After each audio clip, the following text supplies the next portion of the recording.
លខ្លាក៏យំជីវិតខ្ញុំសុងទុំលីគ្នាក្នុងអារម្មណ៍ខ្ញុំពេលនេះពិបាកពណ៌នេះដឹងត្រឹមថាដូចទូរស័ព្ទចិនអង្គថ្មខ្ញុំចង់សម្រាប់បន្តិច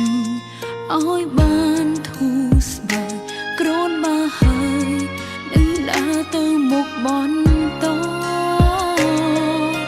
នៅក្នុងពេលនេះខ្ញុំត្រូវការអ្នកគាំដរហើយចិនល្អឲ្យរកខ្ញុំផ្អែកស្មា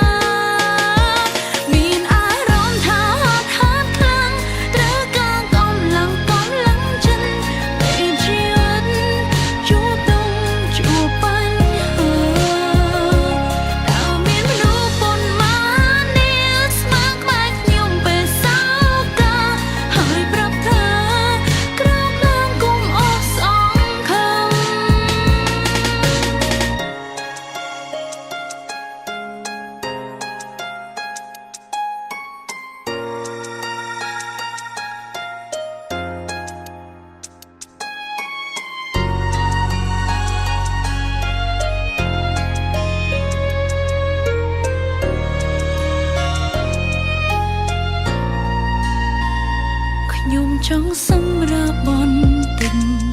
ឲ្យបានធូរស្បើយក្រូនមកហើយ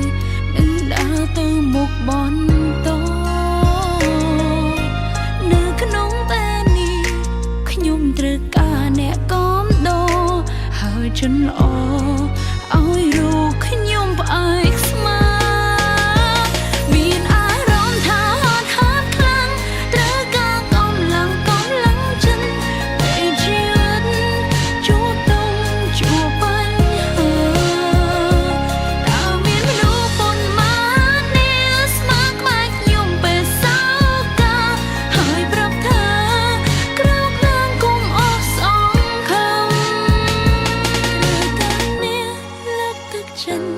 អ្នកយល់ចិនអ្នកយល់អារម្មណ៍នៅក្បែរខ្ញុំលូឡំភ្នល់ភាពក